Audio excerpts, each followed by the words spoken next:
오늘 또 예배에 나오신 여러분들을 주님의 이름으로 환영하며 축복합니다. 전 세계 석학과 명사들이 극찬한 책이고 빌 게이츠가 가방에 넣고 다니면서 틈나는 대로 읽는 책이 있습니다. 이 책은 출간 즉시 아마존, 뉴욕타임즈 베스트셀러가 되었고 12개 매체에서 2019년 올해의 책으로 선정되었습니다. 우리나라에서도 번역되어서 2020년 4월 27일에 출간된 책입니다. 이 책은 바이오테크 기업 창업자이자 최고 경영자인 사피 바카리 쓴 룬샷입니다. 이 소제목이 이렇습니다. 전쟁, 질병, 불황의 위기를 승리로 이끄는 설계의 힘. 룬샷이란 어떤 내용이냐면 이 대부분의 과학자나 이 사업가가 성공하지 못할 것이라고, 혹은 성공하더라도 시장성이 없다고 무시하고 홀대하는 프로젝트를 이야기합니다. 쉽게 이야기하면 다수의 사람들이 무시하는 아이디어, 무시한 프로젝트죠. 다른 사람들이 봤을 때는 이게 어떤 거냐면 미친 생각이에요. 미친 생각입니다. 자, 그런데요, 역사를 뒤흔들고 세상을 바꾼 이 가장 획기적이고 위대한 아이디어가 룬샷에서 나왔습니다. 한 가지 예를 들어보겠습니다. 처음에 스티브 잡스가 아이폰에 대해 공개했을 때 많은 사람들이 그의 아이디어는 미쳤다고 말하고 조롱하고 무시를 퍼부었습니다.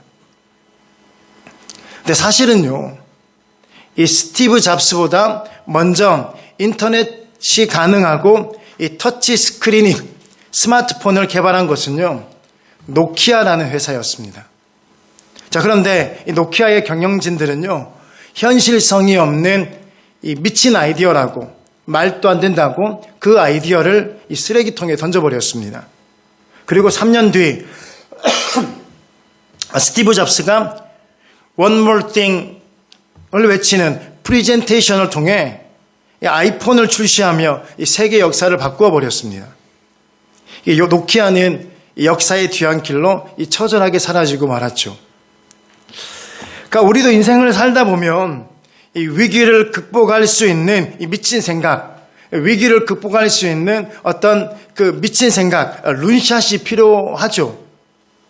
그런 절망적인 이 룬샷이 필요한 이 절망적인 그 상황을 만날 때가 있습니다. 그런 절망적인 상황을 우리는 위기라고 이야기하죠. 한자어로 보면 위험할 위, 그리고 기회 기자로 이루어진 이 합성어입니다. 그러니까 그대로 풀이하면 위험한 기회, 위험한 고비, 이런 말이죠. 근데 이 말을 웹스터 사전에서는 터닝 포인트라고 이야기해요. 전환점입니다. 자, 그래서 위기라는 단어를 긍정적으로 해석해 보면 위험한 고비임과 동시에 나를 발견하고 하나님의 섭리를 깨달을 수 있는 전환점이라고 정의할 수가 있습니다. 그렇습니다. 위기는 지금까지 가던 생활의 종지부를 찍어버리고 새로운 역사를 창조하는 새로운 기회로의 전환점이 되는 것. 이게 바로 위기예요. 자, 그래서 중요한 것은요, 위기 자체가 아니라 위기를 바라보는 시선과 그리고 대응의 태도입니다. 즉, 위기를 어떻게 바라보느냐에 따라서 위험한 고비가 되기도 하고 기회의 전환점이 되기도 한다는 이야기입니다. 실제로 코로나19 때문에 이 교회와 센터가 엄청난 많은 어려움이 생겼습니다. 이 코로나19가 예고하고 온 것이 아니라 갑자기 왔기 때문에, 갑작스러운 일이었기 때문에 대응할 수 있는 시간적 여유도 없었고요. 거기에 따른 전문적인 지식도 없었습니다. 그러다 보니 코로나19 때문에 아무것도 대응하지 못하고 직격탄을 맞았습니다. 교회도 힘들었고요. 그리고 센터도 굉장히 많이 어려웠습니다. 자, 그런데요, 이 위기를 통해서 교회 인터넷 방송 환경이 바뀌어 버렸습니다. 그리고 센터는 지금 방송국을 개국하려고 준비하고 있습니다. 아이들을 위한 방송국. 지금 거의 개국 준비가 다 완료되어 있습니다. 그렇죠. 어떤 사람들은요, 돌에 걸리면 넘어지는 사람이 있고요. 어떤 사람은 돌을 딛고 도약하는 사람이 있는 것입니다. 마찬가지입니다. 동일한 위기 상황 가운데 어떠한 사람은 주저앉아 버리고요. 포기해 버립니다. 그런데 어떤 사람은 그 위기를 잘 극복하고 오히려 발전의 기회로 만들죠. 그렇다면 우리 인생을 살아가면서 중시해야 될 것이 뭔가예요? 위기입니까? 아니면 위기를 대응하는 태도와 자세와 생각인가요? 이게 뭐냐면요. 좋은 환경 조건보다도 좋은 시선과 좋은 태도가 훨씬 더 중요하다는 거 아닙니까? 우리 자녀들에게 우리 부모 세대들이 그거 가르쳐 줘야 되지 않습니까? 위기가 안 올 것이다가 아니고 위기가 왔을 때, 그죠? 좋은 시선과 좋은 태도로 그 위기를 잘 극복할 수 있는 그 방법을 가르쳐 줘야 되는 게 아닌가요? 정말 부모라면요. 좋은 환경 조건을 만들어주는 것이 아니죠. 왜냐하면 환경 조건은요, 항상 유동적입니다.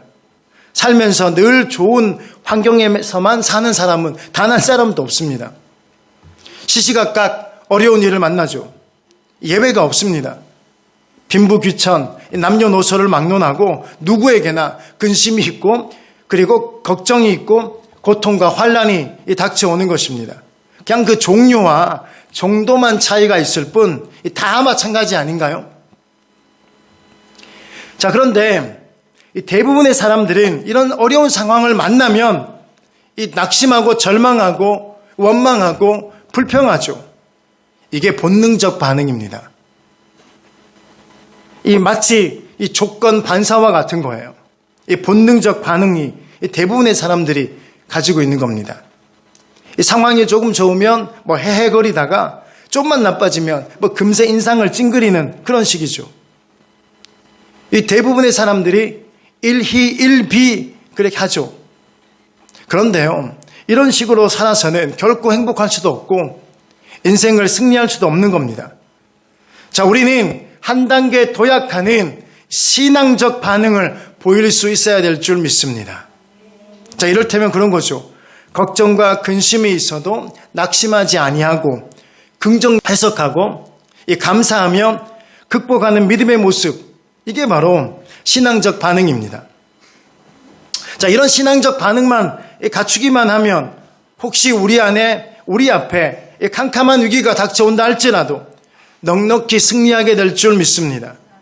그런데 문제는 하나님을 믿는 사람들 중에서도 이런 태도를 갖추지 못한 채 낙심하고 패배하는 경우가 자주 있다는 겁니다. 불행한 일이죠. 다행히 오늘 본문에는 위기 상황 가운데 신앙적 반응으로 승리한 사람의 이야기가 나옵니다. 저는 여러분들이 어떤 위기 속에서도 항상 신앙적 반응으로 승리하는 인생 되시길 주님의 이름으로 축복합니다. 또한 오히려 위기 속에서 한 단계 도약하는 승리 인생 되시길 주님의 이름으로 축복합니다. 첫 번째로요, 이 다윗이 처한 위기는 우리의 위기입니다. 이 본문의 배경을 잠시 말씀드리면 이런 내용입니다. 다시 말하면 다윗의 위기 배경입니다. 왜 문제가 생겼는지예요. 이때는 다윗이 이 사울 왕의 핍박을 받고 이 블레셋 땅에서 망명 생활하고 있을 때입니다. 이 본래 하나님은 아무리 어려워도, 잘 들으셔야 돼요. 아무리 어려워도 다윗이 이스라엘 땅에 머물기를 원하셨습니다. 하나님 마음이 그거 아닐까요? 아무리 힘들어도 하나님의 자녀는요, 하나님 안에 있기를 원하시는 줄 믿습니다. 사무엘상 22장 5절에 보니까 다윗이 국경을 넘어 모압 땅에 있을 때 선지자 갓이 찾아옵니다. 그리고 속히 유다 땅으로 돌아가라고 이렇게 권면하죠. 왜냐하면 다윗은 이스라엘의 왕이 될 사람인데 신변의 안전 때문에 국경을 이렇게 넘나드는 그 모양새가 안 좋은 거예요. 요즘 애들 말로 말하면 모양 빠지죠. 또 왕위를 약속하신 하나님에 대한 믿음의 부족을 스스로 드러내는 거 아닌가요? 좀 힘들다고 하나님께서 왕위를 약속하셨음에도 불구하고 좀 힘들다고 도망가버린 그 스스로 믿음 없는 모습 보이는 것. 자, 그래서 갓 선지자는 하나님의 보호하심을 믿고 모압을 떠나서 유다로 돌아가라 이렇게 이야기했던 것입니다. 자, 그런데 사울 왕에게 쫓기는 유랑 생활이 오래되었거든요. 또 그를 따르는 부하들이 점점 많아져서 감당하기 어려워졌습니다. 그러니 그 와중에 다윗은 무슨 생각을 하냐면 인간적인 계산을 하기 시작했습니다. 이스라엘의 원수 나라인 블레셋으로 가면 안전할 수 있을 것이야. 사무엘상 27장 1절과 2절입니다. 다윗이 그 마음에 생각하기를 내가 후일에는 사울의 손에 붙잡히리니 블레셋 사람들의 땅으로 피하여 들어가는 것이 좋으리로다. 사울이 이스라엘 온 영토 내에서 다시 나를 찾다가 단념하리니 내가 그의 손에서 벗어나리라 하고 다윗이 일어나 함께 있는 사람 600명과 더불어 가드왕 마옥의 아들 아기스에게로 건너가니라. 이 안타깝게도 기도의 사람 다윗이 지금 기도를 하지 않고 결정하고 있죠. 한번 보십시오. 다윗이 어떻게 합니까? 그 마음에 생각하기를. 다윗이 생각합니다. 그 마음에 생각을 해요. 다윗이 기도하며 이게 아니고요. 그 마음에 생각하기를. 이게 무슨 이야기입니까? 내 생각에는 이 말 아닌가요? 내 생각에는. 이 하나님 없는 사람들의 대표적인 예가 그렇습니다. 내 생각에는, 내 힘으로는, 내 형편에는, 내 사정은 이런 게 하나님 없는 사람들의 이 대표적인 예인 거죠. 자, 그래서 블레셋으로 넘어갑니다. 그곳 아기스 왕에게 투항해서 이 망명 생활을 해요. 거주지로 시글락 땅을 얻기도 합니다. 자, 문제는요. 그곳에서 오랫동안 머물고 있다 보니까 다윗이 뭘 해야 되냐면 이 아기스 왕에게 잘 보여야 되는 거죠. 그러니까 이따금 다른 족속과 싸우면서도 이스라엘을 침노했다고 허위 보고도 합니다. 점점 꼬여들기 시작하고 있죠. 그러던 어느 날 이 블레셋과 이스라엘이 이 전쟁을 하게 됩니다. 아기스 왕은 다윗을 신임해서 그 전쟁에 참여할 것을 요청하죠. 사무엘상 28장 1절에 그때 블레셋 사람들이 이스라엘과 싸우려고 군대를 모집한지라 아기스가 다윗에게 이르되 너는 발키할라 너와 내 사람들이 나와 함께 가서 군대에 참가할 것이니라. 이거 말도 안 되는 일이 지금 생기고 있습니다. 만약에 다윗이 이 전쟁에 참여하게 되면 이스라엘과는 정말 원수가 되는 거죠. 아니 그런 인물이 어떻게 이스라엘의 왕이 될 수 있겠습니까? 다행히 하나님께서 개입하셨습니다. 블레셋의 방백들이 반대를 합니다. 자, 그래서 아기스 왕은 하는 수 없이 다윗과 그 부하들을 돌려보내죠. 이것이 바로 하나님의 강권적인 섭리입니다. 자, 여기서 우리는 하나님의 이 택하신 자에 대한 하나님의 마음을 알 수가 있습니다. 하나님께서 택하신 자, 하나님의 백성들은요, 끝까지 책임지시고 함께 하심을 믿으시기 바랍니다. 때로는 좀 부족하고요, 좀 실수해도요, 버리지 아니하시고 하나님께서는 올바른 길로 인도해 주실 줄 믿으시기 바랍니다. 이 사무엘상 31장, 오늘 우리가 읽었던 본문 다음인데요. 이 전쟁에서 어떤 일이 벌어지냐면 사울 왕이 전사를 합니다. 만약에 이 다윗이 그 전쟁에 참전했더라면 어떤 일이 벌어졌을까요? 직접 사울을 죽이지 않았다 할지라도 다윗이 죽였다고 사람들이 비난해도 할 말이 없었겠죠. 그 전에 몇 차례나 사울 왕을 죽일 기회가 있었지만 하나님이 기름 부으신 자라고 말씀을 지키며 끝까지 살려줬지만 그 모든 것이 수포로 돌아갈 뻔한 거죠. 자, 이렇게 볼 때 그 전쟁에 빠진 것은요, 하나님의 섭리였습니다. 더 놀라운 것은요, 이 다윗이 이렇게 절망적인 시간을 보내고 있을 때 하나님은 그 전쟁에서 사울과 요나단을 죽게 하심으로 다윗을 이스라엘의 왕으로 준비시키고 있었습니다. 자, 그런데 다윗과 그 부하들이 전쟁터에서 3일 만에 돌아와 보니까 난리가 났습니다. 그 사이에 아말렉 군대가 침노한 거죠. 불을 지르고 여인들과 자녀들을 사로잡아 갔습니다. 이거 얼마나 그 상황 자체가 처절했는지 이 4절을 보면 짐작이 되죠. 이 다윗과 그와 함께한 백성이 울 기력도 없도록 소리를 높여 울었더라. 이 보십시오. 다윗과 그와 함께한 백성이 울 기력도 없도록 소리를 높여 울었더라. 한마디로 눈앞이 캄캄한 상황 아닙니까? 눈앞이 캄캄한 거예요. 울 기력도 없도록 소리를 높여 울 정도라면 이 눈앞이 캄캄한 상태예요. 이 설상가상으로 이 다윗의 부하들이 흥분을 하기 시작했습니다. 이 다윗을 원망합니다. 이 자기들이 좋아서 따라다녔지만 막상 이렇게 어려운 상황이 되니까 모든 화살을, 모든 책임을 다윗에게 돌리죠. 이게 본능적 반응입니다. 이 원망의 대상을 찾는 것, 좀만 힘들어지면, 좀만 어려워지면 누구 때문에 누구 탓하는 것, 이 원망의 대상을 찾는 게 이게 본능적 반응이에요. 6절을 한번 보십시다. 백성들이 자녀들 때문에 마음이 슬퍼서 다윗을 돌로 치자 하니 다윗이 크게 다급하였으나 이 본능적 반응을 보이고 있습니다. 원망의 대상을 다윗에게 돌리고 있는 거죠. 다윗이 그 상황이 되니까 다급했다 이렇게 말하고 있어요. 히브리어로 차라르인데요. 누르다, 묵다라는 뜻이에요. 그러니까 이 상황이 뭐냐면 큰 스트레스로 인해서 몹시 괴롭고 난처하고 꼼짝달싹도 할 수 없는 공경에 처한 상태. 지금 다윗의 상태가 그렇습니다. 다윗이 지금 꼼짝달싹도 할 수 없는 이 공경에 처한 상태, 그 마음이 바로 다급하다라는 이야기입니다. 여러분 한번 다윗을 한번 생각해 보십시오. 여러분 한번 상상해 보십시오. 지금 다윗 역시 재산도 잃어버렸고요. 모든 가족들을 다 잃었습니다. 다른 사람들만 그런 것이 아니라 다윗 역시 슬픔 가운데 있었습니다. 그런데 충성을 맹세했던 부하들이 이 배신까지 한 거예요. 얼마나 이 다윗의 상황을 보면 눈앞이 캄캄한 상황 아닙니까?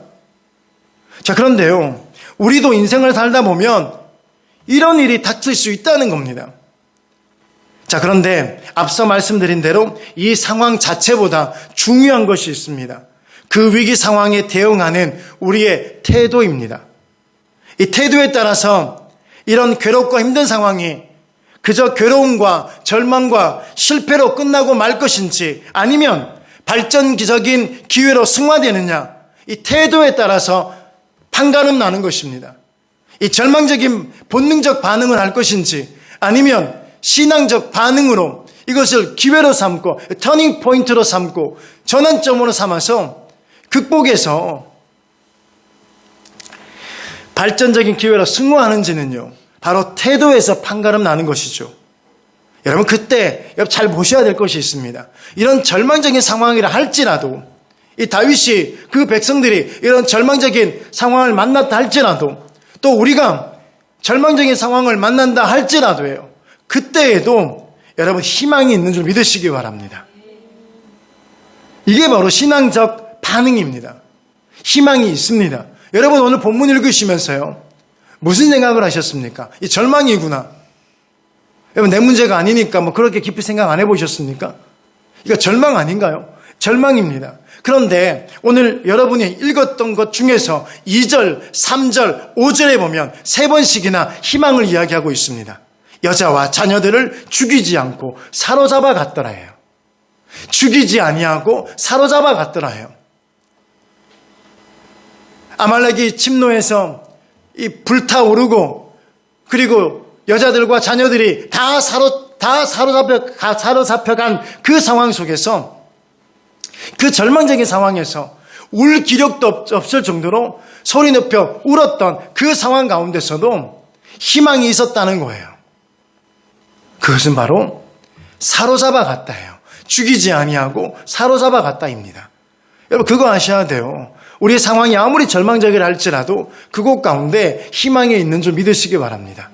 이게 신앙적 반응을 하는 사람이 볼 수 있는 겁니다.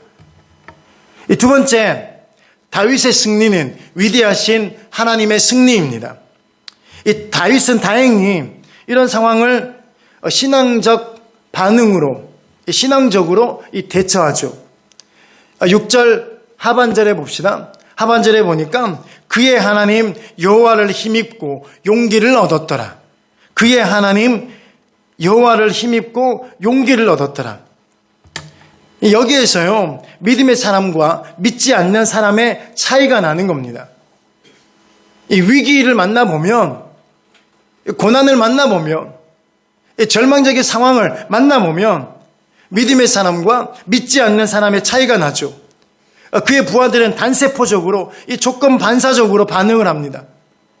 그러니까 본능적 반응을 하고 있죠. 슬퍼하고, 괴로워하고, 절망하고, 원망하고, 비난하고. 반면 다윗이 어떻게 반응하는지 아십니까? 다윗은 이 위기의 상황에서 군사들과 백성들을 설득하고 구구하게 변명하는 대신에 오직 하나님께 어려운 문제를 맡기고 그분의 도우심을 전적으로 바라보고 있다는 사실입니다. 지금 다윗이 지금 변명하고 설득하고 그런 상황 그러지 않고요. 하나님께 나아간 거죠. 물론 다윗이 목석이 아닌지라 그도 잠시 슬퍼하고 눈물도 흘리기는 했습니다. 그러나 결국은 그 문제를 가지고 하나님 앞으로 나아갔다는 사실입니다. 위기 속에서 믿음의 눈이 열린 것입니다. 위기 속에서 함께 하시는 하나님을 본 것이죠. 그리고 자기의 실수와 범죄를 회개하고 하나님의 도우심을 구했습니다. 사랑하는 여러분, 다윗은요, 먼저 하나님과 해결을 봅니다. 이게 중요해요. 먼저 하나님과 해결을 보는 거예요. 믿음의 사람은요, 고난에 처했을 때 환경과 사람을 바라보지 않고 그 상황 배후에 계신 하나님을 바라보고 하나님께 나아가는 것입니다. 먼저 문제 해결의 답을 찾는 것이 아니라 하나님과의 관계를 해결하는 것이죠. 그래서 하나님과 친밀해야 됩니다. 다윗처럼 하나님과 친밀한 관계를 유지하고 있어야 되는 것입니다. 지속적으로 하나님과 교제하고 소통해야 되는 것입니다. 그래야 위기의 순간에 신앙의 순발력이 발휘되는 겁니다. 여러분, 신앙의 순발력이 아무 때나 드러나는 것이 아닙니다. 평상시에 믿음이 좋은 것처럼 그렇게 보여도 위기의 순간에 보면 알아요. 그 성도가 얼마나 하나님과 친밀한지, 얼마나 하나님과 교제하고 소통하고 있는지 위기 만나보면 압니다. 하나님과 소통하고 하나님과 교제하고 하나님과 그렇게 친밀하게 관계를 유지하고 있는 사람은요, 위기의 순간에 신앙의 순발력이 발휘하게 되는 것입니다. 그러나 믿음 없는 사람이나 미성숙한 믿음의 소유자는 그것을 가지고, 그 위기를 가지고, 문제를 가지고 세상에 뛰쳐나가거나 혹은 낙심하고 절망하고 포기하고, 그래서 결국 망하는 거죠. 누가 그랬습니까? 사울이 그랬습니다. 사무엘상 28장에 보면 블레셋과 전쟁이 벌어지자 그가 어떤 반응을 보이는 줄 아십니까? 사무엘상 28장 5절에 사울이 블레셋 사람들의 군대를 보고 두려워서 그의 마음이 크게 떨린지라. 여기까지는 문제가 있는 게 아닙니다. 그도 왕이지만 연약한 인간이기 때문에 그럴 수 있죠. 그런데 문제는 그 다음입니다. 사울은 하나님에게 나아가지 않았습니다. 신앙의 순발력이 없는 거죠. 신앙적 반응을 하고 있지 않습니다. 본능으로 반응해요. 엉뚱하게도 하나님께 나아가는 것이 아니라 신접한 여인을 찾아갔습니다. 아니, 과거 정권 초기에 자기 손으로 우상을 섬기는 박수와 무당을 쫓아내고서는 이제 제 발로 무당을 찾아가고 있는 거 아닌가요? 그 결과 공포와 근심으로 더 괴로워지고 마침내 전쟁터에서 비참하게 죽고 마는 겁니다. 여러분, 엄밀하게 말하면 전쟁이 나서 그의 인생이 비참해진 것이 아니라 그 이전에 그에게 신앙이 없어서 그렇게 된 것입니다.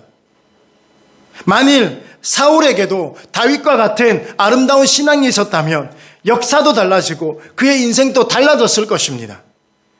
여러분, 그렇습니다. 문제가 있다고 우리 인생이 비참해지는 게 절대 아닙니다.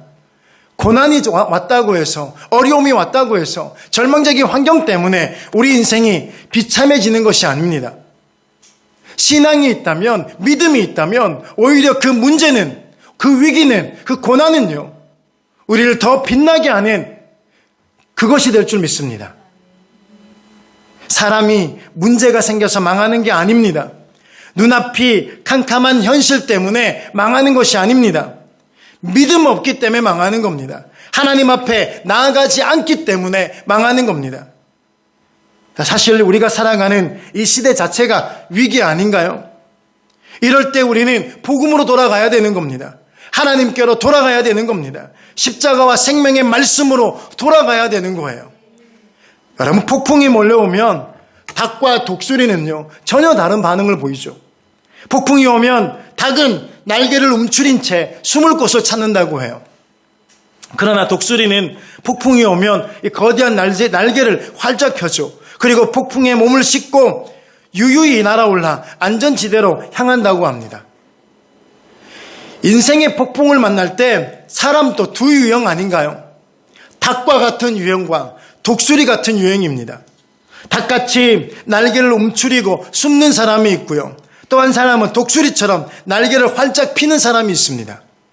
여러분, 아무리 힘들어도 움츠리지 말고 오히려 날개를 활짝 펴서 하나님을 찾는 믿음의 사람 되시길 주님의 이름으로 축복합니다. 이 나약한 닭이 아니라 강한 독수리가 되어 하나님께 쓰임받는 종들이 되시길 주님의 이름으로 축복합니다. 여러분, 오늘 본문 가만히 보십시오. 이 한시가 급한 상황 아닌가요? 이 재산을 다 빼앗겨버리고 이 자녀들과 부모님, 어머니까지 빼앗긴 한시가 급한 상황인데 다윗은 7절에 보니까 제사장에게 에봇을 가져오라고 요청합니다. 그리고 다윗은 아말렉을 추격해도 되는지 하나님께 묻죠. 그리고 허락을 받은 후 부하들을 이끌고 아말렉을 뒤쫓습니다. 이게 다윗입니다. 다윗은 이런 신앙적 반응을 합니다.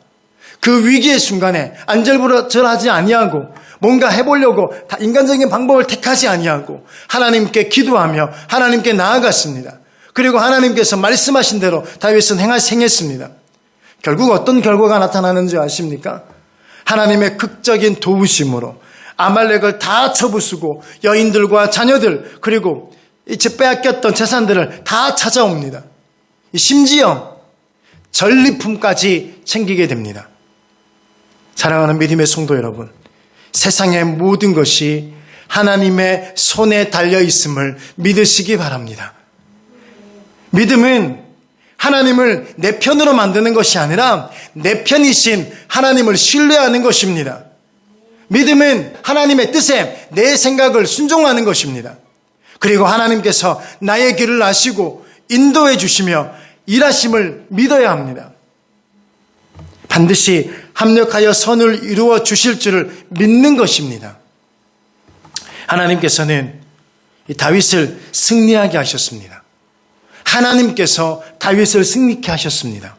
심지어 다윗에게 반기를 들었던 사람들에까지 다윗을 통해 행하시는 하나님의 능력과 하나님의 영광을 보게 된 거죠. 장차 이스라엘의 왕으로서의 다윗의 리더십과 실추되었던 모든 것이 완벽하게 회복되었습니다.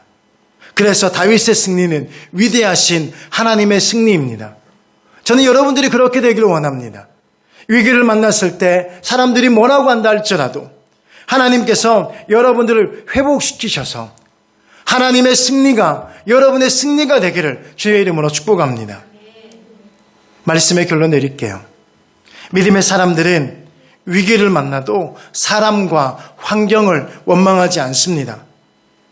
아말렉에게 가족을 빼앗기고 자신을 돌로 치려 했던 백성들, 분명 그 일들은요, 사람들로부터 시작되었습니다. 분명히 다윗이 만난 그 위기는요, 사람들로부터 생겨난 위기였습니다. 그런데 다윗은 사람들을 원망하지 않았습니다. 환경을 원망하지 않았습니다. 다윗은 그 상황 속에서 하나님을 바라보죠. 우리도 위기 속에서 본질을 보지 못하고 이 본능적 반응을 하는 인생이 아니기를 원합니다. 맨날 사람만 원망하고 맨날 환경만 탓하고 맨날 문제가 있다고 불평하고 그런 인생이 아니라 하나님을 의지하고 기도하는 신앙적 반응하는 믿음의 성도들 되시길, 그런 인생 되시길 주님의 이름으로 축복합니다. 그렇게 할 때 우리의 위기는 새로운 국면으로 전환하는 터닝 포인트가 될 줄 믿습니다. 다윗처럼 한 단계 더 도약하는 하나님의 승리를 보게 될 줄 믿습니다. 성도의 룬샷은요, 미친 아이디어가 아닙니다. 성도의 룬샷은요, 지금 이 위기를 어떻게 하면 잘 극복해 나갈 수 있는지 하는 인간적인 방법과 조건이 아닙니다. 성도의 룬샷은요, 사람들이 아닙니다. 성도의 룬샷은 하나님이신 줄 믿으시기 바랍니다. 성도의 룬샷은요, 언제나 하나님이십니다. 오늘 저는 시편 46편 1절부터 3절까지 읽어드리고 말씀을 마치겠도록 하겠습니다. 하나님은 우리의 피난처시요 힘이시니 환난 중에 만날 큰 도움이시라. 그러므로 땅이 변하든지 산이 흔들려 바다 가운데 빠지든지 바닷물이 솟아나고 뛰놀든지 그것이 넘침으로 산이 흔들릴지라도 우리는 두려워하지 아니하리로다. 아멘.